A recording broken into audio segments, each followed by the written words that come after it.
Welcome to कुंडली ज्ञान। जय मां काली, जय मां तारा, आप सबका भला हो। आज की सब्सक्राइबर कुंडली एनालिसिस में हम अपनी एक सब्सक्राइबर सिद्धि फ्रॉम झारखंड की कुंडली एनालिसिस करेंगे। और जैसा कि मुझे इन्होंने इंस्ट्रक्ट किया था कि इनकी मैं एनालिसिस कर वीडियो अपलोड कर दूं, ठीक है। तो इनकी कन्या लगन की कुंडली है, हाउस नंबर 6 लिखा हुआ है हाउस नंबर 1 में, और सूर्य 13 डिग्री पे और शुक्र 25 डिग्री पे बैठे हुए हैं। तो यहाँ से हम स्टार्ट करेंगे कि इनकी इनकम जो है या तो अच्छी होगी, और अब यहाँ पर मैं एक चीज़ बोलूँगा कि सूर्य 13 डिग्री पे और शुक्र 25 डिग्री पे, तो जो फल हैं वो काफ़ी कुछ सुधर जाएंगे। क्योंकि ऐसे बोला गया है सूर्य शुक्र की युति कोई अच्छी नहीं होती, दोनों दुश्मन होते हैं। ज़्यादा पास जाने पे शुक्र की हानि हो जाती है, क्योंकि शुक्र अस्त हो जाता है सूर्य के तेज से। पर यहाँ पे शुक्र अस्त नहीं हुआ, तो इनकम यहाँ पे अच्छी हो गई, और हस्बैंड भी, उसकी भी जान माल की रक्षा हो गई, और काफ़ी हद तक बैलेंस हो गया यहाँ पे लगन की वजह से भी, ठीक है। बट यहाँ पे किसकी प्रेजेंस है? हाउस नंबर 6 की है। रोग ऋण शत्रु का घर है ये। तो वन फाइन डे आप जो हैं अपने काउंटर पार्ट, मतलब अपने लाइफ पार्टनर के प्रति जो है वो दुश्मनी जैसा स्वभाव हो जाएगा, आप दोनों में दुश्मनी जैसी हो जाएगी, ऐसा यहाँ से दिखाई पड़ता है। और यहाँ पे एक हाथ पे आपको बहुत अच्छी बीवी या हस्बैंड भी मिल सकता है, बट इवेंचुअली ये जो अच्छा हस्बैंड या अच्छी वाइफ है ये आपकी एनिमी हो जाती है। किसी न किसी वजह से ये आपसे दूर रहने लगते हैं या लगती हैं।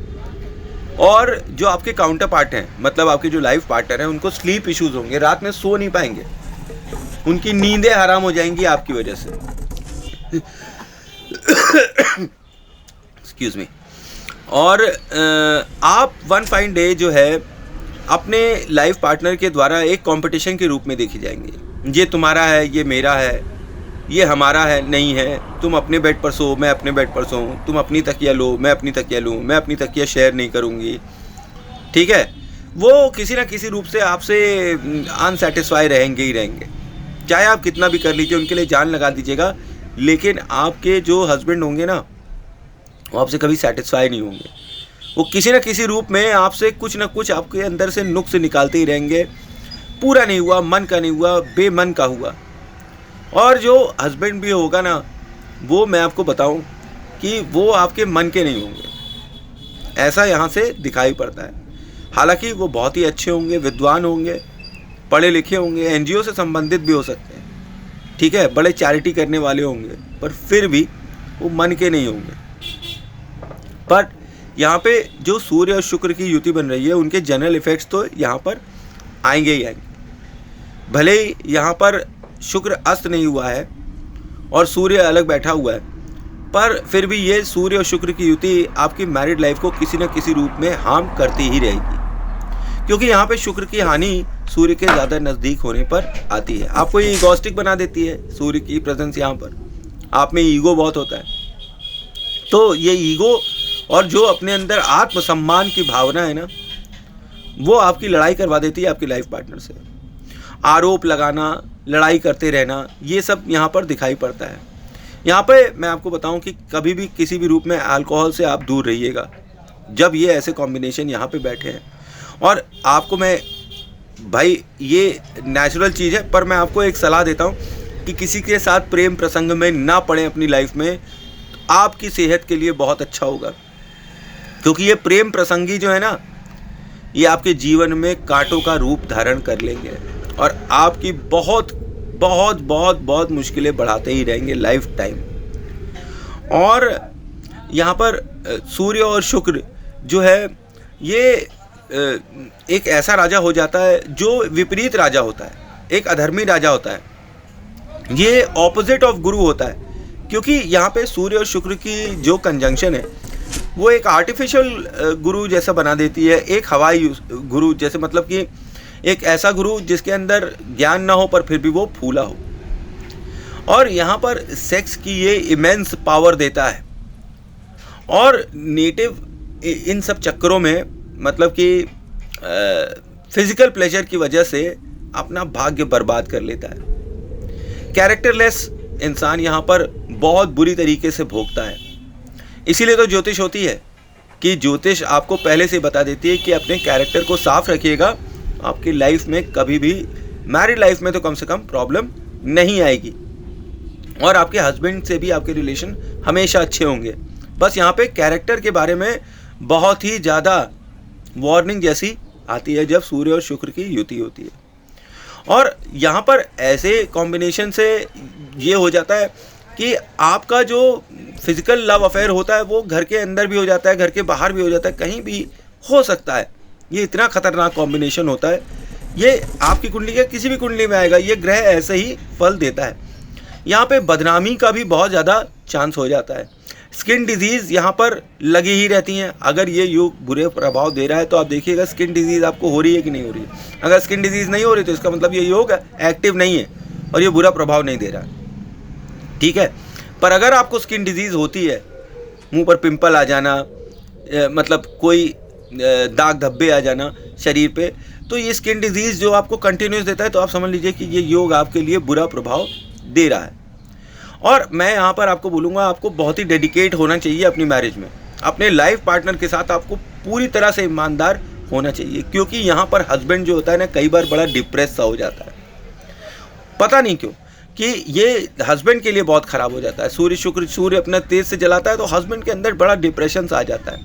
अगर शादी आपकी 22 से 25 साल के बीच में हो रही है तो ये फिर बहुत ही बुरा परिणाम देगा। आपके पैसे खराब हो जाएंगे, शादी तक टूट सकती है।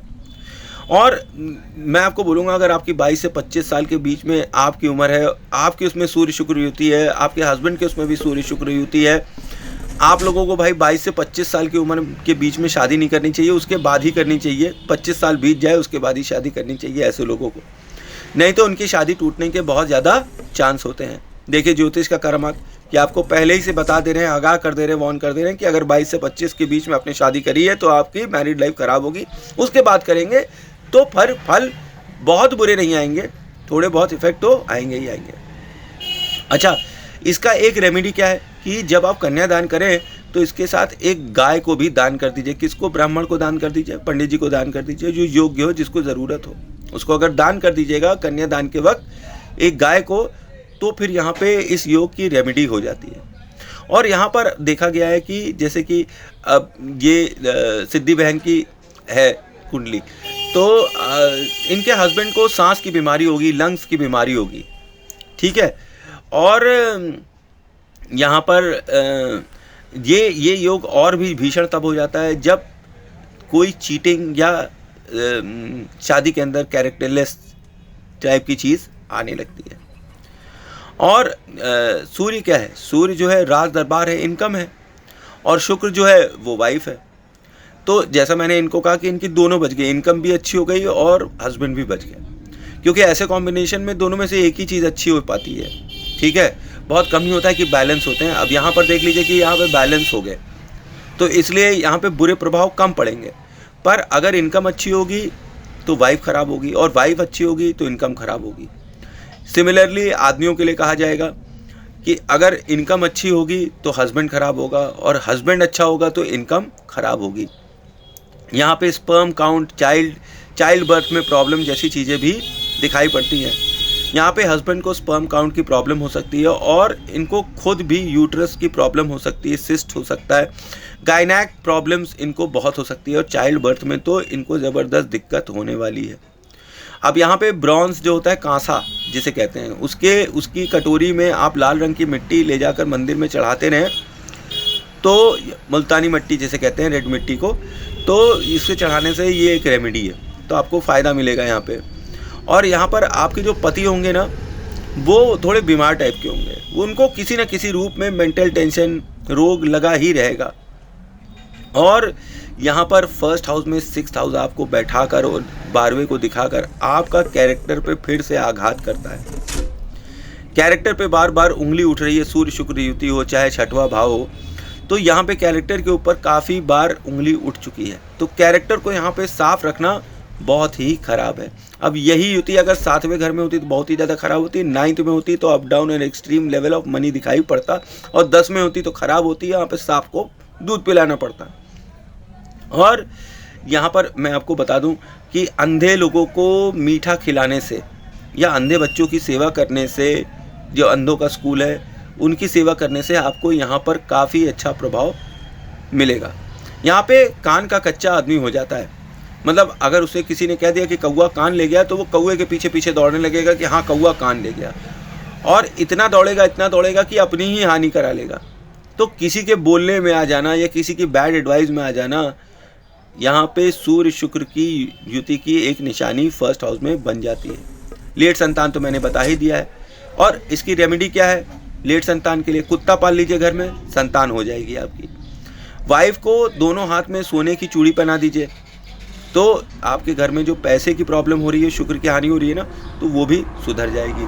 सिमिलरली अगर हस्बैंड हो तो उसके हाथ में सोने का कड़ा पहना दीजिए या उनको सोना धारण करने के लिए कहिए, तो घर में पैसे की प्रॉब्लम जो है वो दूर हो जाएगी।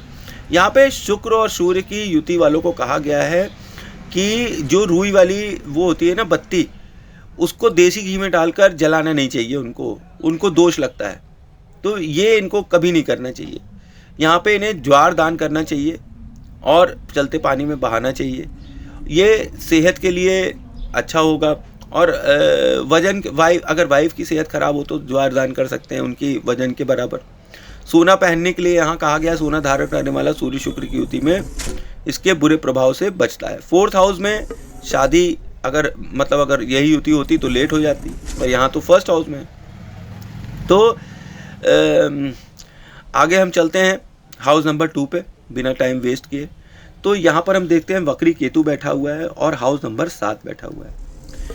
तो नंबर 1 बात, केतु यहाँ पे वक्री है तो फर्स्ट हाउस में भी आ जाएगा, और आपकी वाणी को यहाँ पर ये तलवार की धार की तरह शाप बना देगा। बहुत गंदा बोलने वाली आप हो सकती हैं, बहुत कड़वा बोलने वाली हो सकती हैं, लोगों को बुरा लग जाए ऐसा बातें बोलने वाली हैं। अब यहाँ से ये कॉम्बिनेशन देखने में, केतु इस 7th हाउस देखने पे ये दिखाई पड़ता है कि बहुत कुछ ज़्यादा चांस है कि आप अपने हस्बैंड को बहुत प्यार करें और आपकी माता से ज़्यादा प्यार करें, माता से आपकी दूरी हो जाए। और आपको यहाँ पर केतु को देखते हुए फिक्स्ड एसेट्स में इन्वेस्ट करना चाहिए। और कैश आता है आपके पास पर खूब चला जाता है, जब भी आपके पास बल्क मनी आता है तो वो ख़त्म हो जाता है एक साथ। करियर में आपके टूर ज़रूर होना चाहिए, ठीक है, ट्रांसफ़र होते रहते ही हैं आपके, ऐसे आप कोई जॉब कर सकते हैं। ये हाउस किसका है? शुक्र का है, ठीक है, और शुक्र का है और गुरु का है। और यहाँ पर जो है केतु की प्रेजेंस शुक्र की हानि कर देती है। और लेकिन आपको एक दूसरी चीज़ ये है कि यहाँ पर आपको इंट्यूशन पावर बड़ी अच्छी मिलती है केतु की वजह से। आप दूसरों के मन की बातें भांप लेते हैं। दूसरे लोग आपसे अपनी परेशानी शेयर करते हैं पर आप अपनी परेशानी उनसे शेयर नहीं कर पाते हैं। परिवार से आपकी लड़ाई बनी रहेगी। गुरु की दृष्टि अगर इस पर पड़ जाती तो अच्छा रहता। और चंद्रमा हमें चेक करना पड़ेगा कि चंद्रमा की क्या पोजीशन है, कि चंद्रमा इसमें कोई अच्छी पोजीशन में है कि नहीं। चंद्रमा है 3rd हाउस में। अब 3rd हाउस में चंद्रमा नीच का चंद्रमा बैठा हुआ है, तो यहाँ पर ये बताया गया है कि बार बार घर आपको जड़ से उखाड़ कर जाना पड़ेगा। मतलब चंद्रमा की वजह से, चंद्रमा नीच का चंद्रमा है तो आपको बार बार आपका घर बनेगा बिगड़ेगा, ऐसी टाइप की आपके साथ प्रॉब्लम हो सकती है। आपको डिजीज़ ऑफ स्पाइन मिल सकती है और आपकी जो एनर्जी है ना वो पूरी शरीर की कम हो जाती है, ख़त्म हो जाती है। आप थोड़े काम में बहुत जल्दी थक जाती होंगी, आप जल्दी सेटल नहीं हो पाएंगी, ठीक है। और मंदिर में इमली दान करें तो आपको यहाँ पर केतु के बुरे इफेक्ट से निजात मिल सकती है। और केतु का क्या मतलब है? खट्टा, ठीक है। अब यहाँ पर दूसरे घर में ईटिंग हैबिट्स भी देखी जाती है, तो यहाँ पर केतु जो है खराब ईटिंग हैबिट्स आपको दे देता है। आपकी खाने पीने की जो स्थिति होती है ना वो अच्छी नहीं होती है। आप कुछ भी खा सकते हैं, कुछ भी कॉम्बिनेशन मिला के खा सकते हैं, उल्टा सीधा खा सकते हैं, बिना सोचे विचारे खा सकते हैं। और केतु ऑन तीर्थ यात्रा इज़ वेरी गुड। अगर आप तीर्थ यात्राओं पे जाएं तो यहाँ पर भी केतु आपके काफ़ी हद तक सुधर सकते हैं। हल्दी दान करें गुरुवार को, तब भी यहाँ पर अच्छे फल मिल सकते हैं। अब हाउस नंबर 7 की यहाँ पे प्रेजेंस आपको रेंटल इनकम देती है या एक रेंटल हाउस देती है। या तो आप किराए के मकान में रह रही होंगी या आपको किराए के मकान से इनकम हो रही होगी। However loss in marriage, cheating, ये सब दिखाई पड़ता है। देवर और ननद से आपको सावधान रहना चाहिए, ये लोग आपको हानि पहुंचा सकते हैं, ठीक है। और लॉस ऑफ वेल्थ भी यहाँ पर दिखाई पड़ता है इन सच कॉम्बिनेशन। लॉस ऑफ कैरेक्टर भी यहाँ से दिखाई पड़ता है और बहुत ही बदनामी मिलती है। यहाँ पर कैरेक्टर को लेकर उंगली उठती है घर से और बड़ी बदनामी मिलती है। और आपकी गुप्त बातें जो सेक्सुअल प्लेजर से रिलेटेड होंगी वो उजागर हो जाएंगी, फिर बदनामी भी बहुत होगी। ससुराल में भी भीषण लड़ाई जैसी, झगड़ा जैसी होता रहेगा। यहाँ पे लॉस ऑफ लव भी दिखाई पड़ रहा है, ठीक है। इसीलिए मैंने फर्स्ट हाउस में ही बोला कि आपको किसी से प्रेम नहीं करना चाहिए। और आपके लिए तो मैं बोलूँगा कि आपको शादी भी जब करें ना तो एक किसी अच्छे एस्ट्रोलॉजर को दिखाइए कुंडली, फिर ही शादी करिए किसी से के साथ रिलेशनशिप में आने के लिए, क्योंकि यहाँ पर चीटिंग चीटिंग चीटिंग चीटिंग लगातार चल रहा है फर्स्ट हाउस से सेकंड हाउस आने में। तो यहाँ बहुत संभावना है कि कोई ना कोई तरीके की चीटिंग हो जाए और किसी न किसी तरीके की मैरिड लाइफ में हानि भी हो जाए। तो इस चीज़ को अवॉइड करने के लिए आपको एक योग एस्ट्रोलॉजर को अपनी कुंडली और अपने हस्बैंड की कुंडली ज़रूर दिखानी चाहिए जब आप शादी कर रही हूँ। तो शादी जो है कुंडली दिखा के ही करना चाहिए। अब हाउस नंबर 3 में आते हैं तो यहाँ पर 8th हाउस बैठा है और चंद्रमा के साथ बैठा हुआ है। तो ये हाउस है पराक्रम का। अब यहाँ पे चंद्रमा बैठा हुआ है तो ये पराक्रमी होते हैं, वेल्दी होते हैं और ये अपने हमेशा पुराने दिनों को याद करते हैं। ऐसे होते हैं कि अपनी पुरानी बातों को, जब हम छोटे थे तो ऐसे करते थे, हम यहाँ जाया करते थे, हम वहाँ जाया करते थे। अब इनका भाग्य जो है वो भी मैरिज के बाद ही अच्छा होगा, पर इन्हें अपनी मैरिज के लिए बहुत ही डेडिकेटेड रहना चाहिए। इनका भाग्य इनकी मैरिज पे बहुत ही ज़्यादा रिलेटेड है और इनके जो रिलेशंस होंगे ना वो इनके जो नेबरहुड में होंगे वो बहुत अच्छे होंगे, बड़े ही अच्छे और पवित्र टाइप के इनके रिलेशन हो सकते हैं, ठीक है, इनके पड़ोस में। और यहाँ पे मैं एक चीज़ और बता दूँ, 8th घर जो है वो गुप्त चीज़ों का भी द्योतक है। तो इनके जो पड़ोस में लोग होंगे ना उनसे इनके गुप्त टाइप के रिलेशनशिप्स ज़रूर होंगे, कुछ सीक्रेट टाइप के रिलेशनशिप्स ये ज़रूर रखेंगे अपने ही पड़ोस में आसपास लोगों के साथ। और यहाँ पे ये एक्सेलेंट कम्युनिकेशन स्किल्स दे देता है। शेयर्स, मॉडलिंग गुड हो जाता है। यहाँ पर प्रॉफिट मिलता है फॉरेन ट्रैवल से। यहाँ पे मैं आपको बताऊँ चंद्रमा की प्रेजेंस इनको नवाड़ मंत्र की सिद्धि के लिए बोलती है।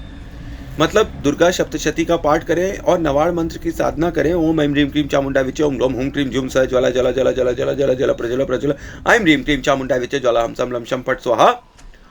ये मंत्र का ये जाप करें तो इन्हें माता जगदम्बा की, चामुंडा की विशेष कृपा प्राप्त होगी। और फिर एक बार जिसके पास माता की शक्ति है तो उसके सामने 9 ग्रह कोई बुरे प्रभाव दे नहीं सकते हैं, ठीक है। और अगर बुरे प्रभाव होंगे भी तो माता तो रहेगी ना देखने के लिए। अब 8th हाउस हमको समझना चाहिए कि डेथ हाउस है, हाउस ऑफ सॉरोज है। और यहाँ पर बड़ी इलनेस देती है किसको? मदर को। माँ को लंबी बीमारियाँ मिल जाती हैं। और 8th हाउस मेक्स यू वहमियर ऑल्सो। आप वहमी हो जाते हैं, कहीं कोई है तो नहीं, आपके मन में वहम चलता है, कोई मुझे फॉलो तो नहीं कर रहा, अरे ये क्या हो गया। आपको किसी न किसी चीज़ का भय बना रहता है अपने दिमाग में, ठीक है। और मंगल और बुध के घर में मंगल की शक्ति बैठी हुई है। अब यह यहाँ पर आपको अग्रेसिव बना देती है इन कम्युनिकेशंस। आप बड़े पुशी हो जाती हैं अपने कम्युनिकेशंस, अपनी बातों को मनवाने के लिए जिद पकड़ लेती हैं और किसी भी न किसी तरह से मनवा भी लेती है, किससे? अपने सिबलिंग्स से। और आप इनकी वजह से अपसेट भी रहेंगे हमेशा लाइफ टाइम। ये आपके लिए कुछ न कुछ खोचल करते ही रहेंगे। आपका दिमाग ये हमेशा खराब करते रहेंगे। कौन? आपके छोटे भाई बहन। और माँ जो है वो बहुत ही इन्फ्लुएंशियल है और इन्होंने आपको तंत्र मंत्र की विद्या दी होगी या पूजा पाठ करना सिखाया होगा, और कैसे समाज में बिहेव करते हैं ये आपने माँ से ही सीखा है। और आपका यहाँ पर इंटरेस्ट इन अकल्ट दिखाई पड़ता है, और आपकी माता जी का भी इंटरेस्ट इन अकल्ट दिखाई पड़ता है। 8th हाउस देख रहे हैं, हाउस ऑफ अकल्ट। तो दोनों ही जन को यहाँ पे पूजा पाठ, भक्ति और जादू टोना, इन सब चीज़ों में बड़ा विश्वास है, और ये इन सब चीज़ों में काफ़ी ज्ञान भी रखते होंगे। मन किसी बुरी आशंका से हमेशा आपको यहाँ पर डराता रहेगा 8th हाउस और चंद्रमा की स्थिति को देखते हुए। अब जल्दी से हाउस नंबर 4 पे पहुँचते हैं, और यहाँ पे लिखा है हाउस नंबर 9। तो आपके पास घर होगा, कार होगी, सुख होगा, सारे घर का जितना सुख आप चाहते हैं वो सब आपको मिलेगा। आपको ब्लेसिंग्स ऑफ एंसेस्टर्स मिल सकती है, और आपको एंसेस्ट्रल प्रॉपर्टी का यहाँ पे फ़ायदा भी मिल सकता है। आपका घर बहुत ही रिलीजियस होगा, पैसे वाला होगा, पुश्तैनी घर में आपका जन्म हुआ होगा, और पढ़ा लिखा घर होगा। Study in foreign land is very good for you. आप अगर अपने घर से बाहर निकल कर कहीं कुछ काम धंधा करना चाहें तो ये आपके लिए बहुत अच्छा होगा। वहाँ पढ़ाई भी आपकी बहुत अच्छी होगी। आपके घर के ब्रह्म स्थान पर मंदिर ज़रूर बना होगा, मतलब बीच में कहीं मंदिर आपका नॉर्थ ईस्ट और ईस्ट के अंदर आपका ब्रह्म स्थान होता है, बीच में होता है सेंटर और नॉर्थ ईस्ट। तो इन जगहों पे आपके मंदिर ज़रूर होगा, ठीक है। अब ये कॉम्बिनेशन यहाँ 9th हाउस यहाँ पे पैसों के लिए बहुत ही अच्छा है, ठीक है। सो एज लॉन्ग एज आप अपने घर में हैं, आप बहुत ही कंफर्टेबल हैं। तो आपके लिए मैं कहूँगा कि अगर लेट मैरिज हो रही है ना तो कोई परेशानी नहीं है। जितनी लेट मैरिज होगी उतना आप कम से कम परेशानी में रहेंगी, और आपकी फैमिली बहुत ही रिस्पेक्टेड है, ये मैं कहना चाहूँगा। अब हाउस नंबर 5 में जब पहुँचते हैं तो यहाँ पे हाउस नंबर 10 लिखा हुआ है। अब हाउस नंबर 5 जो है सूर्य का हाउस है, और हाउस नंबर 10 शनि का। तो पिता और पुत्र भयंकर दुश्मन, ठीक है। और यहाँ पर ये दिखाई पड़ता है कि आपने कोई ना कोई प्रोफेशनल ट्रेनिंग ज़रूर ली होगी काम करने के लिए। आपकी कोई ना कोई प्रोफेशनल क्वालिफिकेशन ज़रूर होनी चाहिए, चाहे आप MBA हों, चाहे आप फाइनेंस में कुछ कर रहे हों, चाहे मतलब कुछ ना कुछ आपने प्रोफेशनल ट्रेनिंग तो ज़रूर ली होगी। और यहाँ पर अगेन आपको इश्यूज़ आएंगे रिगार्डिंग वर्क, स्टडी, और थोड़े बहुत तो फादर के साथ भी यहाँ पे इश्यूज़ दिखाई पड़ने लगेंगे, क्योंकि शनि और सूर्य जो है भयंकर दुश्मन है। अब शनि का घर आया है सूर्य में, तो कुछ ना कुछ तो गड़बड़ होनी ही चाहिए यहाँ पर। अब यहाँ पर जो शनि है, हैविंग शनि और हाउस नंबर 3 और हाउस नंबर 3, ठीक है, वो 10 में है। ये जब आप देखिए 10वें घर को, तो यहाँ पर शनि और हाउस नंबर 3 लिखे हुए हैं। ये इंडिकेट करता है कि आप जो है इंटरनेट, सोशल मीडिया से रिलेटेड वर्क कर सकती हैं, ऑनलाइन जॉब कर सकती हैं। ऐसी जॉब जिसमें डेस्क पर बड़ी देर तक बैठे रहना पड़ता है, एक ही जगह बैठकर रूटीन में काम करना पड़ता है। और यहाँ पर लेट सेटलमेंट इन जॉब दिखाई पड़ता है, स्ट्रिक्ट फादर दिखाई पड़ते हैं, work in delivery, courier, phone company, BPO, ठीक है, call centres, working from home will also give you prosperity. House number 6 में आते हैं तो यहाँ पे हाउस नंबर 11 लिखा हुआ है, और मंगल 6 डिग्री पे बैठा है। ये बहुत ही बुरा कॉम्बिनेशन है, और ये आपको बैड लक देगा। और ये भी कौन आपके ऊपर देगा? आपके रोग, ऋण और शत्रु। मतलब रोगों से आप परेशान रहेंगी, आप लोन लेके फंस जाएंगी, और शत्रु मतलब आपके जो दुश्मन होंगे वो भी बाजा बजाते ही रहेंगे, आपके ऊपर हावी होते रहेंगे। पर यहाँ मैं आपको बताऊं कि आपके जो 11वां घर है, यहाँ पे बैठने से आपके जो मित्र होंगे ना, वही आपके सबसे बड़े दुश्मन बन जाएंगे। आपके भाग्य की हानि आपके मित्र ही करने वाले हैं, ठीक है। और जो आपकी वेल्थ है, ये आपके जो बाहर के मित्र हैं ना, बाहर के लोग, जो दोस्त यार हैं, वो एंजॉय करेंगे। आप अपनी वेल्थ नहीं एंजॉय कर पाएंगे, दूसरे लोग आके आपका पैसा लेके उड़ जाएंगे। और यहाँ मैं आपको बता दूँ, आपके अंदर सुसाइडल टेंडेंसीज भी होंगी, आप अटेम्प्ट भी करेंगे सुसाइड, ठीक है। और ऐसा ना करें तो ज़्यादा बेहतर है, मैंने आपको बता दिया। और ये सब सुसाइड कमज़ोर लोग करते हैं, डरपोक लोग करते हैं, जिनकी जिगरा होता है वो लड़ाई करते हैं, जीतते हैं। ये बात आप हमेशा याद रखिए। यहाँ पे आपका डिवोर्स भी दिखाई पड़ता है, मैरिड लाइफ जो है आपकी ख़राब दिखाई पड़ती है, और किसके लिए? जैसे बैड फ्रेंड्स की वजह से। आपके जो ख़राब दोस्त हैं ना, उनकी वजह से आपकी मैरिड लाइफ चौपट हो जाती है। हॉस्पिटल, कोर्ट कचहरी, मेंटल टेंशन यहाँ पे एमिनेंट दिखाई पड़ते हैं। आप भले ही कोर्ट केस जीत जाएं और अपने एनिमी से जीत जाएं,